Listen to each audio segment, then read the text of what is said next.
Kristo.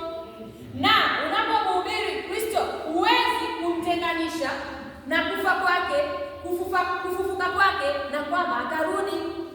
Kama mchungaji alivyosema, kwa hiyo tunapohubiri watu ni lazima tuwaeleze kwamba Kristo alikuja hapa duniani akaja kutuokoa sisi pamoja na dhambi zetu, akafa kwa ajili yetu sisi, na si kwamba alikufa tu ikaishia hapo, akafufuka.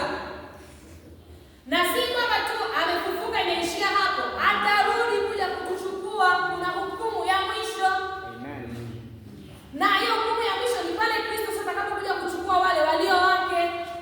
Kwa hiyo tuhakikishe kiini cha injili yetu, kama tunapojifunza kwa hawa wamishonari Paulo na Barnaba, kiini cha injili yao tunaona hapo kwenye Wakorintho anapowaelezea kwamba kama nilivyowahubiri ninyi, ile injili niliyowahubiria, injili ipi? Hii ya Kristo.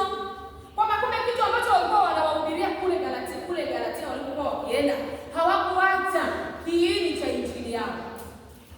Bwana Yesu